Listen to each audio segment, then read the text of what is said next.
So I want to start off with a congratulations because AJ's actually just turned 10 Yes. in November. That is impressive staying power for a restaurant. What do you think has allowed your establishment to weather this and be open so long?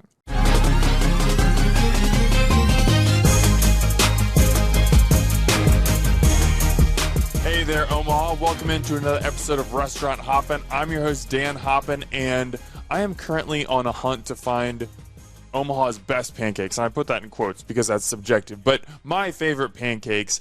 And one of the blessings of this journey is I've just been introduced to so many diners that I had not been to previously, but I'm getting a chance to experience now. And one of them was just minutes away from my house, and I've driven by so many times and just hadn't stopped in, and I finally had the motivation to, and AJ's Cafe. Turns out it's an absolute delight, and now I get to talk to one of the owners today. This is John Anderson. John, welcome to the show. Yeah, appreciate it. Thanks for having me. It's an honor. So I want to start off with a congratulations because AJ's actually just turned 10 in November. That is impressive staying power for a restaurant. What do you think has allowed your establishment to weather this and be open so long? Yeah. Just the people. I mean, the people that come in, the customers that we build up, and the employees that I have that work real hard. I mean, we got a good bunch, and we all get along. It's just the people, really. What'd you guys do to celebrate 10 years? Well, we kind of did a little remodeling. We do have a few things, right there at the date of it. There's a lot going on with the holidays and such. So I tend to have, 4 events through the year, try to, with my staff, and we celebrate that kind of way. And we, as far as the cafe and our customers, we gave out some cookies, and they supported us through COVID and everything. It's been a great deal. What did you guys do with the staff? With the staff, we I had a party at a place, and just celebrated and thanked them. And like I said, I do that 4 times a year. So the 10th was a little more special just because it's a number, but we try and keep it special for them all the time. So in your Facebook post where you kind of celebrated the 10-year anniversary, you specifically mentioned 4 people. You mentioned Tina, Deanna, Max, and John Jr. for serving the past 10 years. Yeah. Have they all been there the whole time? Yes. That's incredible. It is. It is very incredible. And none of us were in the restaurant industry, believe it or not. None of those 4, and myself. And we just kind of grew together and grew the company. And like I said, the people make it happen. And they've been there for 10 years, just like me, and it's been good. We're definitely going to get more into the backstory because I'm fascinated about how this place started, especially, with you not being in the restaurant industry. Yeah. Why the heck did you get into it? We'll get there. Okay. But, I mean, when you talk about employees staying for 10 years, like 10 years in any job is a very long time, but especially in the restaurant industry, which can be a very difficult line of work with a lot of turnover. What do you think, what is it about AJ that has engendered that loyalty and caused them to stay for such a long time? I mean, I don't know that it's really one thing. Me and my wife try and make it a great place to work. I just kind of want a small piece of the pie, and we try and share that a little bit with our employees and pay them well, treat them well, help them through their hard times as they help us through ours. And I guess I don't really know the answer, just other than I've got a good bunch, I guess. That's awesome. Yeah. So just in case anyone is listening to or watching this and is like, AJ's, where is this? Located off 90th and Fort. Yeah. So it's, very easy to find. Just punch that into the GPS. No problem whatsoever. Like I mentioned off the top, I've been spending a lot more time over the past couple months in Omaha's really well-known cafes and diners. And there's just this quality to many of them where even when I'm visiting for the first time, I walk in and somehow it feels familiar. and the staff is just so friendly and welcoming, and like, you know, they're talking to other people and they know their names and everything, so it's like they've got the regulars. Yeah. But then at the same time, I also feel like I'm welcome, and it doesn't feel like it's my first time there. And I would include AJ's in that list, and that you walk in, and even if you've never been there before, it somehow like feels familiar and homey. Do you get that kind of comment from other diners, or like what's going through your mind as I say that? Well, yes, other diners for sure. And as ours, we talk about it a lot because, you know, sometimes we get some reviews. We get a ton of reviews that say exactly what you just said. But we also get a few like, wow, they have their regulars that felt like they weren't kind of, didn't make me feel like a regular. And you know how people review. Sometimes it's a review. Yeah. But so we talk about it as a staff as, look, I don't necessarily want you to go, we talk about it. I don't want you sitting down at the booth and talking to certain people because that's going to make others feel like they're left out. Sure. So just different little things like that, and how everybody needs to feel like they're welcome. You can't sit here and have a conversation with somebody that's a regular the whole time and forget these people. And my staff does a great job of that, making them come in and greet them and may not know their name. Kind of, you know, at the beginning when I was building, I was like, I'd question a customer leaving. I'd say, hey, Deanna, what do they do for a living? Well, I don't know. I'm like, you know, and she was never in the industry, so she learned too, and she's great at it now, just talking to people and finding out what they do and just making them feel comfortable. So you have been very intentional about this from the very beginning. Yeah. Well, when you open a restaurant and you're looking out the window and it's my job to get people in here so everybody has a job. And, yeah, I'm very intentional about trying to make it happen a certain way and create an atmosphere that when somebody new comes in, they enjoy just like somebody that's been there for a few years. And my staff embrace it, too, because, you know, that's how everybody – they don't want to sit here and work in an empty cafe. So they want people to come in, come back, feel comfortable, and that's just kind of how it's built. Well, I would imagine it's more engaging for the staff too. I mean, if they're being encouraged to have those conversations as opposed to, all right, go get the order, now run it back to the kitchen, then take them their food, refill their coffee.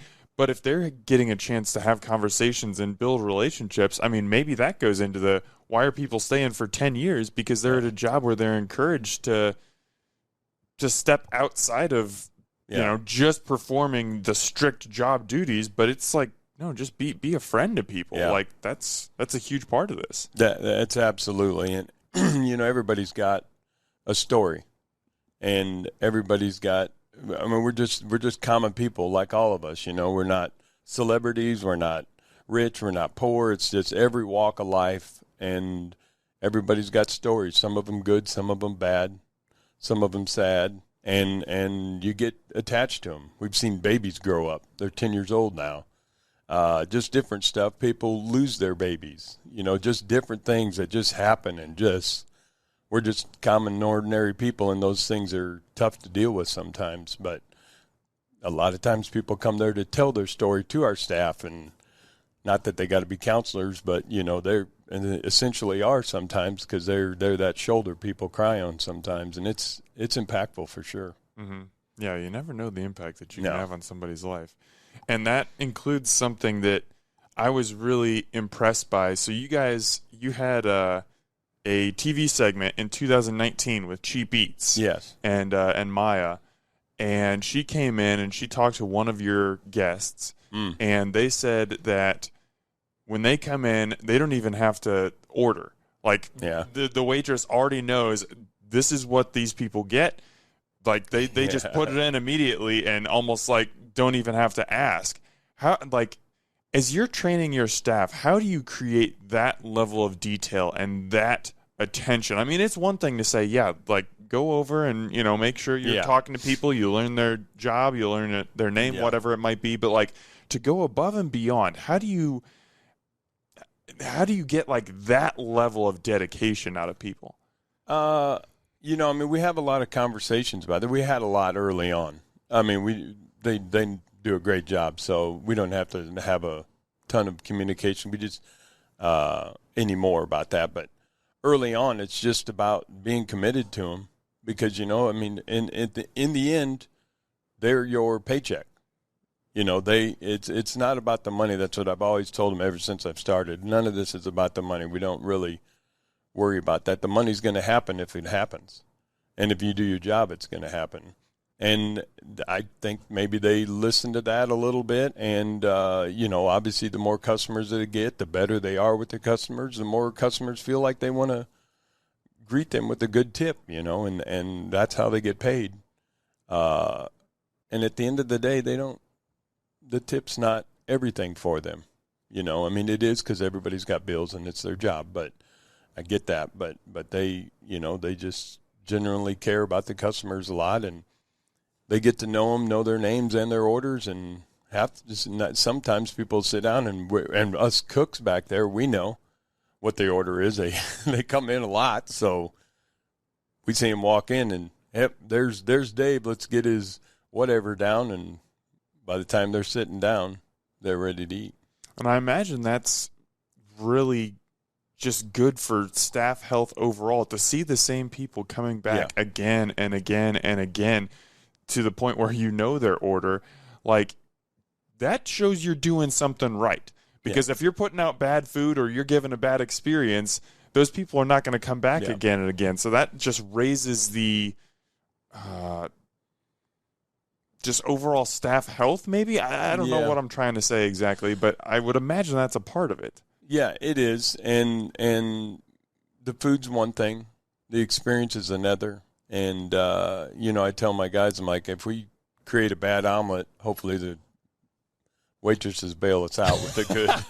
and I mean, it happens back and forth. Oh, sure. I mean, you're not going to get that perfect meal every time, especially if you go to different places. Everybody does their little deal a little different. And, you know, maybe our veggies aren't sauteed enough for their veggie omelet or something like that, but or they're over easies or over mediums or, you know, whatever they think their over mediums should be. And it's literally 30 seconds longer on the grill. If we turn around to get toast and leave that, it's just like that. So it's not always perfect every single time coming out of the kitchen, but a lot of the times the waitresses will make us look perfect. So that helps a lot. And the whole house has to do it.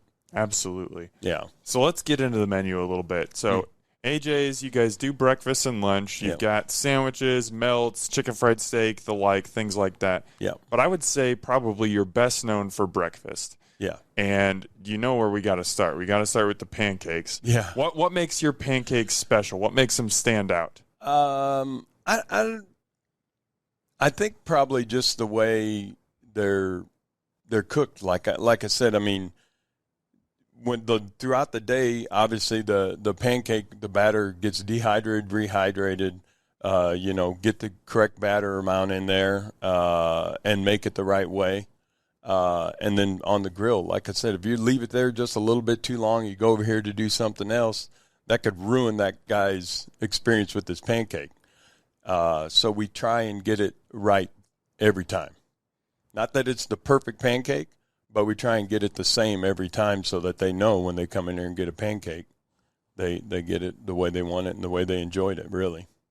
Maybe this is a stupid question, but I've never really thought about it. How do you rehydrate pancake batter? Yeah, so you obviously make the pancake batter, and sometimes it'll lose its air, like when you mix it. Mm-hmm. If it's you know, we don't serve a pancake for a half an hour or whatever it is, that air will get out of there. So you just got to put some more batter in and try and get that consistency back. Is the main thing that when you cook it, it's the same. There's a little bit to it, but it's not a huge science. Gotcha. Just put more butter and syrup on. A little syrup and some fat. Never hurt anything. Yeah. So you guys have offered several variations of pancakes, and this is just going over the last couple years on your Facebook page, but butter pecan pancakes, strawberry streusel pancakes, peanut butter cup pancakes, which looked amazing, caramel apple pancakes. Yeah. Where do you get the inspiration for these pancake specials? So I'm a guy that wants to stick kind of towards the menu, which is buttermilk, chocolate chip, and blueberry. My guys, I want them to enjoy their job. So they're the ones who really come up with those types of things. Cinnamon roll pancakes, apple pancake, apple cinnamon, just whatever. And we're doing we do those special pancakes. I tell them I want to do it once a month. They're wanting to do it every week. And I want to make sure, my thing is, if it's done correctly, we could do it. But, we're busy. And for them to go above and beyond to create something, it has to be a certain way so that it's just like you're like, man, them look good. I want them to be good. So we're implicating a deal that we're doing those once a month, and it's a different special. And then you can kind of vote on them on Facebook early on, and this is what's coming up. And that's kind of how we're kind of marketing and doing a little fun thing there. But they're wanting to do it more. I'm like, we're going to do this right. We're going to do it once. And if it gets really wildly popular, then we'll do it. But let's build up to it because that's how it's all started and done. Fair enough. Yeah. Well, people just go in and get the normal pancakes at AJ's because they're excellent. Yeah. But if you want to have those fun specials, follow them on Facebook so you stay up to date and know what's going on and maybe can even vote on which one you want coming next. Yep. Other menu item, hash brown casseroles, which is a bed of crispy hash browns with the eggs. Kind of our thing. Yeah, cooked in and like all the meats, veggies, whatever you want. It's all like in this one just crispy, salty, delicious concoction. Who came up with that? Is that you? In the beginning, yes, it was. It's just a variation of how people do some certain things. But, we have all those ingredients. And just to make it and put it all together is something that works. Everybody likes a good casserole, but these are fresh. It's not sitting in a pan, for a while. So you can add anything. We can do it however you want it. We offer a few varieties of it, and that is our most popular item for sure. It's a dish that I've seen at a couple diners around Omaha now that I've been doing this, and I'm just like, it's such a simple idea, but it's so brilliant. You're basically taking, like, normally on a plate you'd have your eggs, you'd have your bacon, you'd have your hash browns, maybe you have some veggies or, something. And it's just taking all those things and just ramming them together, and you get everything all in one bite. And it's just like, that's so simple and so brilliant all at once. Yeah. I love it.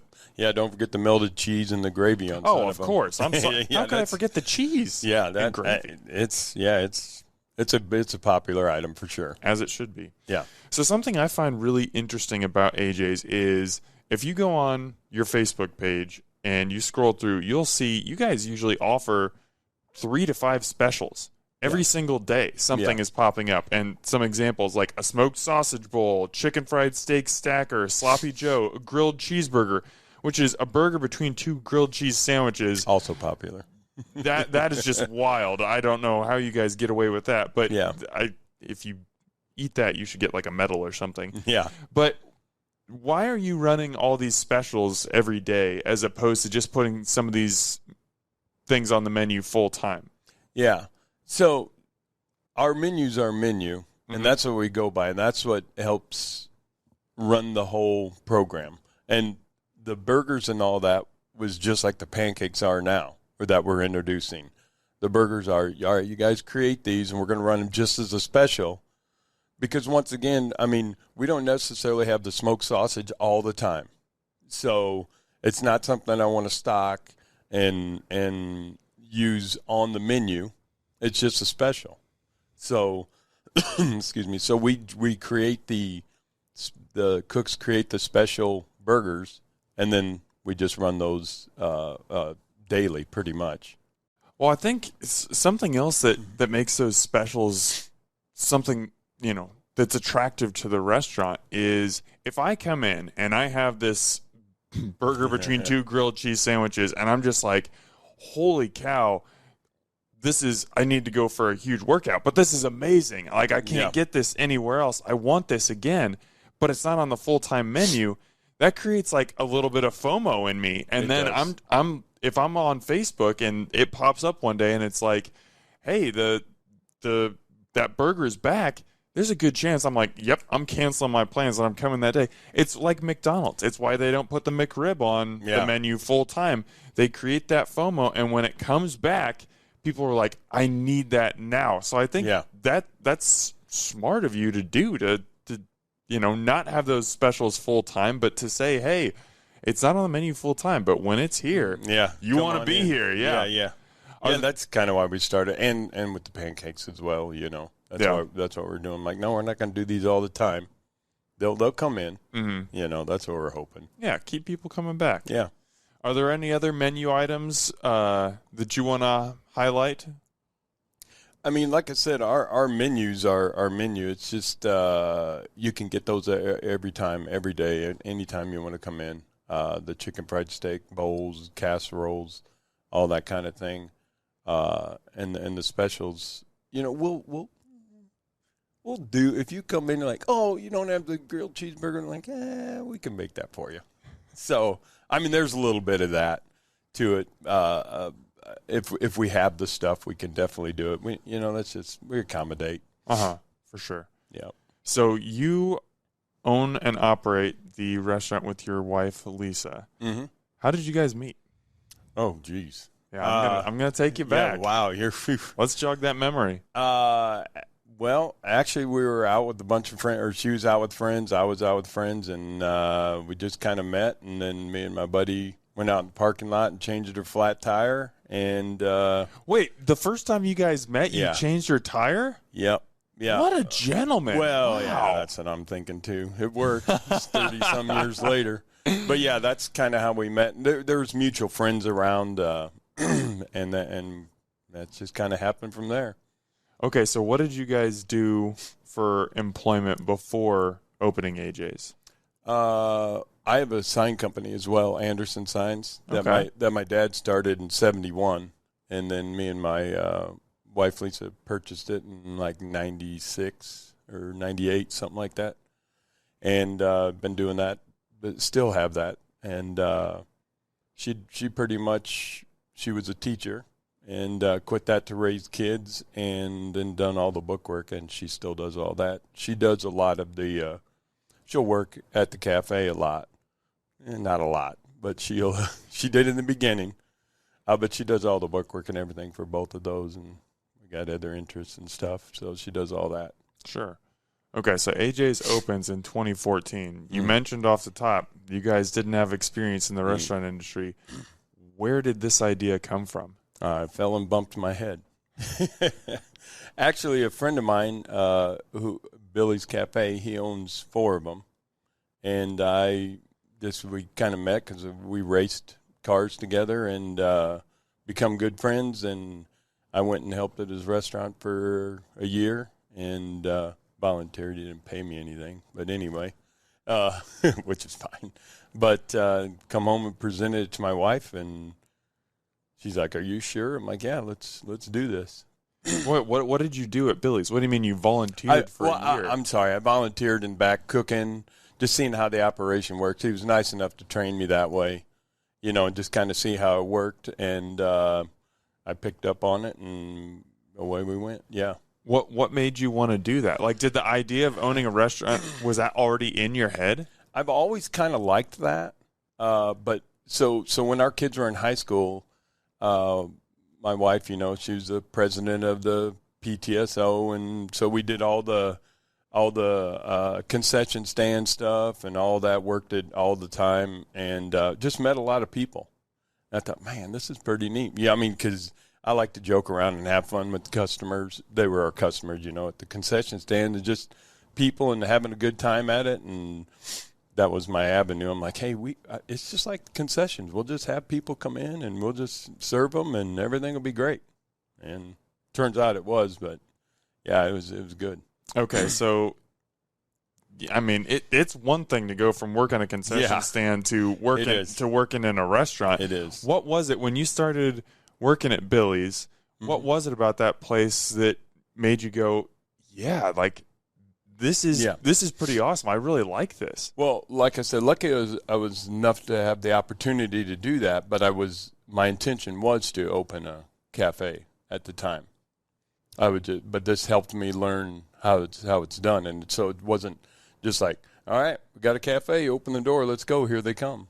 So I was able to learn how it needed to be done, and I guess just jump out there on faith. So Lisa's prepped for this. It's not like you're coming in blind and being like, hey, I want to open a cafe. She knows that this is something that's on your mind. But do you remember, like, having that conversation where it was just like, I think I'm ready. I think I really want to do, because it's one thing to like have the concept and to be working in a restaurant and everything, but to actually say, let's find a building and let's do this. Like, that's a big leap. Do you remember what that conversation was like? Well, I mean, she trusts me. I changed her flat tire, remember? So I'm good. That's true, yeah. I'm good. But I mean, she's more of a people person than I am. So I presented like, oh, all these people you're going to meet and come in and serve and do stuff for, you'll love it. And yeah, she was kind of okay with it. She knew the commitment I had to it. So she was fully supportive, and just the idea of meeting the people and serving them and hearing their stories. She's all about that kind of stuff. So that wasn't hard. It was just like, how are you going to pay for it? I'm like, we'll figure that out. It'll work. Yeah. Who cares? The name. Who's AJ? My daughter's Alyssa and my son's John. Oh, really? Yeah. Oh, that's really sweet. Yeah. Didn't know that's that. where it comes from. Okay. Yeah. How did you? But my daughter's Alyssa Jane. Oh, okay. So she says it's all hers. JJ's out. Well, yeah. it can go both ways, I suppose. It could. Yep. How'd you find the location? Man, we looked around, and I just happened on it, really. I mean, it was an old eyeglass place. So it's it's 1 block south of 90th and 4th, and then it's kind of off the beaten path just a little bit. I didn't really think much about it. Didn't do any demographics. I'm a ready, shoot, aim guy. So I just do it, and it happens. So I didn't do any demographics of the customers or nothing. You know, I didn't want to obviously put it right next to somebody. And it just kind of happened. Went in there and tore it out and rebuilt, and away we go. I love talking to restaurant owners about finding their buildings, because they'll say, I toured, 30 locations or whatever, and then I went in this one and it just felt right. Like I knew this was the one. And I think that's so fascinating. Did you have that feeling with this location? Yeah, I'm more of a blue collar kind of do the work guy. And the landlord here, that was his building, and he didn't own a bunch of conglomerates. And it just kind of felt right. And he's like, yeah, you could do this and that, and pretty low key. I don't want a bunch of wording and everything. So the lease was pretty much a handshake. Everything is good. Yeah, it's just, I mean, it's done legally, but you know what I'm saying? It's, yeah. Just, there's not a bunch of red tape. Yeah, you can do this. Yeah, you're fine. And he sees my work ethic and what I do, and it's great. It's been really good. Okay, so this is a former eyeglass store. Turning it into a restaurant. Yeah. That's very, very different. It is. And you just said you're blue collar. You strike me as a guy who, when you've got a problem, you take care of it yourself usually. You're not calling somebody. I mean, I'm sure you had help, but how did you transform this into a cafe? Yeah. Well, we gutted it. So it was just a basic square. And, had the layout, how I wanted it to kind of work. And obviously we got permits and all that at the city, which was, you hear a lot of stories, but they were great to work with as far as I was concerned. I don't know if it's because we were a little guy or I don't know, but it was good. So we did all that and just rebuilt it kind of the way we wanted. They had a really low ceiling because it was an eyeglass, Would I have fit in there? Maybe. You would rubbed your head. No, it was just above the doorway, and I was like, gosh, it just feels so ugh. So I had somebody come in, and it's just the ceiling, but raise the ceiling a little bit, which was big, I think, but that was just kind of weird. And then just put new bathrooms in. They had to be bigger bathrooms and all that to be compliant. So we had to design that around and do all the steps we had to take and just kind of put it together. Had obviously licensed people doing what they could do, but the construction of it, me and buddies did all that. Wow. I know you talked about how you working at Billy's taught you a lot, and you had your friend who owned those locations who you can kind of lean on. But working at a restaurant and owning a restaurant and being the boss and having to hire and train employees and having to get permits from the city and having to, figure out the hood system and everything, like that all goes way beyond just being an employee and, learning a little bit. What kind of crash course did you and Lisa have to put yourselves on to become restaurant owners? Yeah. So, like, I did the back half of the house. She did the front half. So she went out and she actually trained at Billy's as well, being a waitress there for a little bit. Oh, really? He showed her. Yeah. Yep. And then all the bookwork and all that.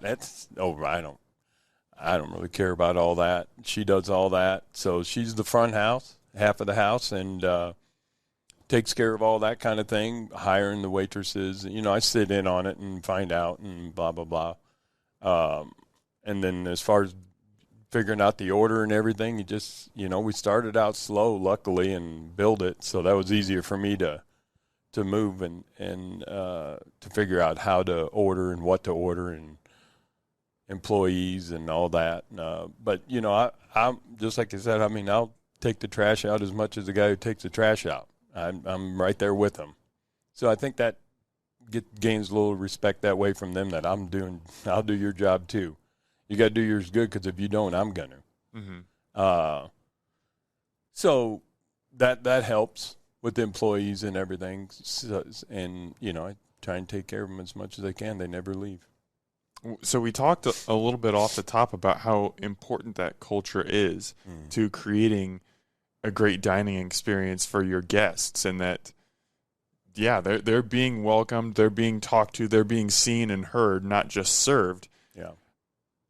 Was that something that you had to learn early on, that you needed to train employees to really, go above and beyond for people, or was that culture just kind of natural as soon as AJ's opened? Is that something you had to learn? Like, when did that culture really start to set in, do you think, at your restaurant? Well, like I said, we started with not many customers and build up to it. So I was able to build on that, because there's a lot that goes to it. I've learned a lot along the way. And I try and teach. I'm not a great teacher. That's my problem. I kind of try and teach my guys to act like as if they owned it.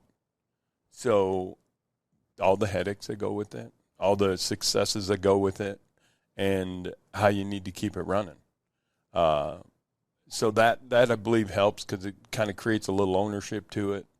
And my succession plan is that. The bad part about that is, like I said, I'm not a great teacher of that. At least I don't think I am. They're picking it up well, because my nephew and my son work there, and that's a succession plan someday. But now we're at a different level than when I started, and to try and say, well, this is how I did it to get here, but we're here. It's a whole different game right now. You got to figure out. I used to get one bag of onions. Now I got to get two, or whatever the case is, to keep supplies. And I'm that guy that'll run around and get the supplies from where I need to get it to get the best value.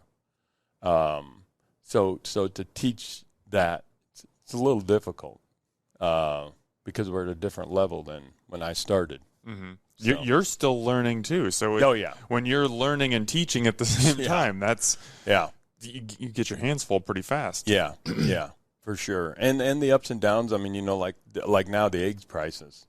So now you really got to look around.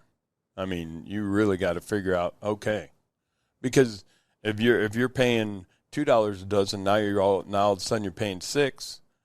Well, you got to figure out what to do to get that, because your prices aren't really changing. So everything you lose yourself. So you just kind of got to hustle. And that was something that I actually found really charming coming into AJ's is, because of the aviary flu right now, eggs are just, as we're recording this, they are just astronomical. I mean, anyone who goes to the grocery store, it's not just restaurants. Like you can see, eggs a couple months ago were, $2.50 a dozen or whatever, and now they're which was a lot. Now, that was even increased, and now they're, $4.50 or higher. But you guys had a sign that said, hey, we're sorry. We just had to increase some of the prices on our menu. We're really sorry. If we're able to get a better supply of eggs, we'll bring those back down. But I thought that was so, I love that transparency, because you could have just raised the prices 20 cents and because this is something that's totally out of your hands. It's not like you're being greedy and being like, we're gonna Scrooge people a little bit and get their money. But no, this is something that's been forced upon you, and yet you still were transparent and were like, hey, this is just the reality of the situation. We're really, really sorry. What made you go above and beyond and put that sign up? Well, I mean, most of our customers know, like when they dine at our place, I mean, it's the experience a little bit. That's what I've always tried and created. But I mean, our prices are I wouldn't say they're the cheapest in town, but they're very, very reasonable. Yes. So our margins are pretty tight. So when something like that happens, it's not like I can just change the whole menu and raise that, because I'm hoping it's going to be a temporary thing. Mm-hmm. So our customers, I mean, we've had a few complain a little bit, but per the complainers, there's thousands that aren't. As far as, like you said, it's the transparency of it, and like, look, I'm not raising everything else. This is not a money grab. This is just trying to keep our margins where they need to be, because they're already low, to keep it to where we can still operate. These people want to eat. My families want to eat. My employees want to eat. I mean, it's just how we're in this together, and that's just how it's going to have to be. I'm not out here trying to gouge them. Right. All right, I'm going to jog your memory a little bit. Oh, boy. Take me back to 2014. I'm not sure what opening day was, like the date, but I have no doubt that when you think of that day, there are memories that pop to the front of your brain. What do you remember most about that day? What stands out? Well, I mean, the first week was just a blur kind of thing, and we had a lot of friends, and we had a lot of people doing the concessions and that, and my wife's got a lot of friends, so that they supported us open. It's like that second and third week when I'm just standing there looking out the window, going, this is really my job to get people in here. So that was a little. I do remember that, because I was like, oh boy, these people behind me are counting on me to make this happen. And I'm in the sign. I've been in the sign industry ever since I was a kid. So even when I was selling signs, I was to a customer, and be like, man, I hope this works for you. It's a sign. But then when I was on this side of it and needed the signs, those kind of things make a huge difference for me, for my business and what that was happening. So I went to start, decorating a little bit, putting a sign here or there. And I think that made a big difference. But I do remember sitting there going, man, I need to figure something out here, because we definitely need more customers. It's really the atmosphere. I mean, like I said, our margins and how the business is run, you can make it on not a lot of customers.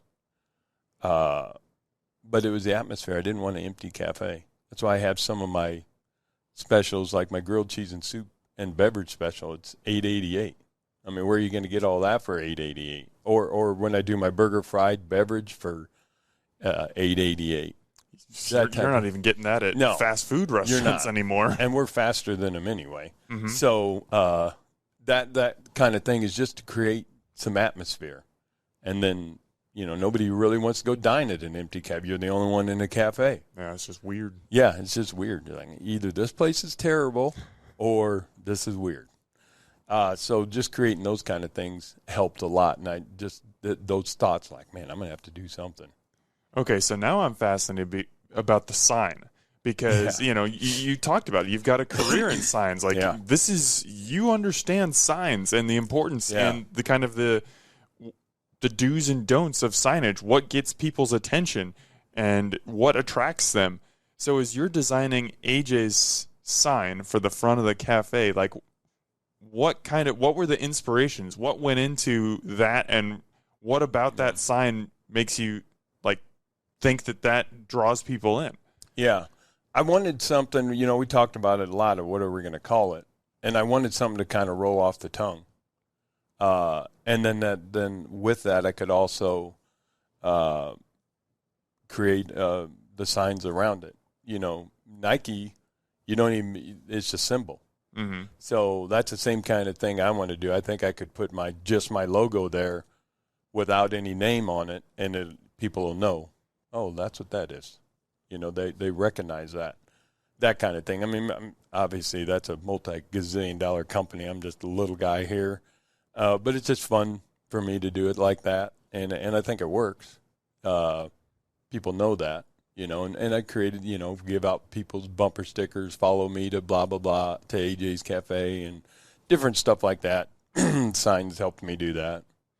So when did you start to see people like recognize that AJ's is here? There's a restaurant here, because like you said, it's not right. It's not in a place where there are a lot of other restaurants. It's tucked back a little bit. You mentioned the couple weeks after opening, it was a little slim. When did you start to see that turn and people started to recognize, hey, there's a pretty sweet breakfast place here, you got to go check this out? I mean, it's really neat. Like my waitresses, they'd go to just do their normal shopping on a whatever day, and people like, hey, somebody noticed me, I had my shirt on, and you just hear kind of people talk different things, and people like, yeah, I heard about this, because there again, it goes back to going out and finding what these customers are here for, where they come from, blah, blah, blah, blah, blah, their story. Mm-hmm. Even now today, my waitresses will come back and say, hey, there's new people on booth number 52. I try and make it a point every time to go out there and say, hey, what brings you here, blah, blah, blah, just to talk and greet them, basically. And you'd be so surprised. I mean, we've been in business 10 years, and just the other day, Deanna comes up, she says, hey, we got a new one on booth 52, because she knows I want to greet them. So I go out there and I'm like, hey, how you guys doing? You live close here? Like, oh, yeah, we're just right up the street, driven by a bunch of times, just like, we've been here 10 years. All your friends have been in here. Where have you been? Hey, that's they're right there. That's my story too. Yeah, I'm the idiot who wasn't in there, so I have sympathy on this person. I get where they're coming from, but yeah, it happens. It does. It's just wild. But then you get that word of mouth. Like the reason that I came in is I've got a friend who was like, dude, this is my favorite breakfast place. You got to check it out. And these dishes are great, and I love the hash brown skillets. And I was like, okay, you get that push by people you trust, and that's what makes you stop in. 10 years in business now. Yep. How have you seen the cafe evolve most during that time? Really, probably, I used to be open 7 days a week, and I closed on Sundays because we're big on Sundays, big on family, big on church, big on all that. And when I closed on Sundays, which is obviously a cafe's biggest revenue stream. That's after church everything. Brunch, yeah. That's everything. And that was tough, but it took a short time before the people supported us the rest of the days of the week, the other 6 days. It was a short time before I was back up to the same amount of revenue being closed on the busiest day. Really? Yes. That's when I'm like, wow, these people are great, because they're like, the amount of people are like, well, we're so happy you get a day off. We're so happy you're taking Sunday off for your family, or doing whatever you wanted to give you a break. And I originally was going to do that from Memorial Day to Labor Day. Okay, we're going to take summer off, let everybody, because all my staff spouses have a normal, Monday through Friday job. Mm-hmm. And that's what I started with, but, man, we got there to about August, and everybody's enjoying it. Revenues are good.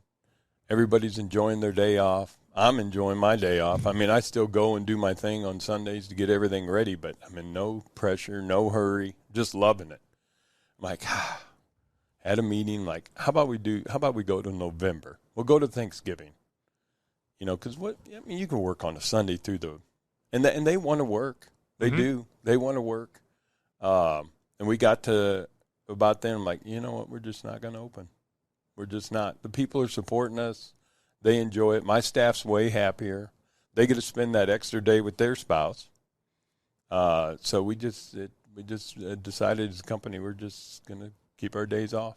I love Sunday that. off. Yeah. Yeah, there's plenty of places people can go for brunch on Sunday. And you think, they're not coming back. They're not going to come back. They're going to go somewhere else. And that just didn't happen. They come back. They come back. Get that grilled cheese special. There you go. Yeah. You talked about how you want to leave this for your son and your nephew. How meaningful is that like this cafe, like it was a dream of yours to start this thing, and you've built it into something that you've got all these regulars, you've got people who've been with you for 10 years, like you've created a mini community, but now you're leaving a legacy for the next generation. How meaningful is that to you? As I get older, I think about that a little bit, but they're a pretty integral part of the company. I mean, they do a great job. I mean, here I am, 9:30 in the morning. They're busy working, and I'm, and I really know they're taking care of it as like I want it. 90% of the time, but they're doing a great job of it, and they know it's their future, so they take that a little harder. Sure. They know they're invested. They're invested, and we're a pretty tight family anyway, so we kind of all help and support each other. So their interest is mine, and mine is theirs, and they take care of it for us. So my wife can go travel and do what she does. So it's works out well, and they'll be rewarded for sure. I have no doubt about that. Yeah. All right. We're getting up on time, but before I get you out of here, I got 2 more questions that I like to ask just about every guest I have on the podcast. First one is this. What is one thing about the restaurant industry that you think maybe your guests or the typical diner doesn't understand that you wish they did understand? I would say probably the pricing thing. Yeah. I mean, I think they do a good job of that. Everybody knows it's pretty expensive out there right now. I mean, your own groceries even. So probably that, and how hard we work at it to keep it that way, to keep it to where we're not a $20 omelet, we're a $8.95 omelet, and how hard we hustle. Even my guys even my nephew and my son, they're out buying stuff for me to relieve me a little bit to where I can go hustle and make it happen. Mm-hmm. That's probably more, but you just get a few complainers, which you're going to have that when you have this amount of people. Mm-hmm. But at the end of the day, I think the majority of the people understand and they support it. That'd definitely be one. Well, yeah, I think some people do have this perception that restaurants are big money makers, and that could be the case for some, but most operate on about 5% margins. Yeah. So, yeah, if you're talking a price increase, especially a dramatic price increase, even in just one item, like that those margins can shrink real fast. I'm glad that you shine a spotlight on that and maybe help people understand that a little bit more, because I think that's really important, and hopefully can give us as diners a little bit more patience. Eggs are the extreme right now for sure, but even chicken. I mean, all of it. If they go up, I mean, my menu's still the same. Mm-hmm. My menu, and I try and keep it 9 months to a year without any price increases. So, sometimes prices go up, and you just have to eat it. Yeah. So it's part of it. Well, we don't want to end this thing on a negative note. We want to end on a positive note. So what's your favorite thing about being a part of the restaurant industry? You've been in it 11 years now, because you worked at Billy's for a year. I did. Yeah. 11 years. What's your favorite part? I just think it still comes back to the people. Yeah. It does. It just does. My employees are so great. I mean, we get along. The way I run it, we get along great. We do a lot of stuff outside of the job, which is important to me. Work-life balance. Yeah. Yeah. And just having our get-togethers after work, or doing our outings is great. They're fun people. It's a lot of fun. Well, the way that you treat people, both those that work at the restaurant and those that just come as diners, it's created an atmosphere that I think is really special. And I just want to help encourage people to go. The food is great, but there's a quick story I want to tell. When we came in near the end of our meal, there was a little girl. She's probably 4 or 5 years old, and I have no idea. Maybe she's family. I don't know. I'd never seen her before, but she ran back in the kitchen, which that's not allowed. But you didn't scold her or anything, and she comes out like 30 seconds later, and she's got a big pancake, and she's like taking bites out of it, just holding it, and her family's laughing and everything. And I was just like, this is the type of place I want to be at, where it's not like, oh no, you can't be in here, but it's like, here, have this pancake, it's all good. Like, that atmosphere I thought was just really cool, and I want to commend you just on building something that is really special. And a decade in the restaurant industry is an eternity. You've done something really cool, John. Thank you for all your hard work to create this place, and thank you for taking the time to come on the podcast today. Yeah, appreciate it. It's been fun telling the story. You work so much and you forget kind of all this that you're talking about today, and it's kind of fun to reminisce a minute. Well, I'm glad that you got this opportunity. Yeah. All right. Omaha, as always, thanks for eating with us.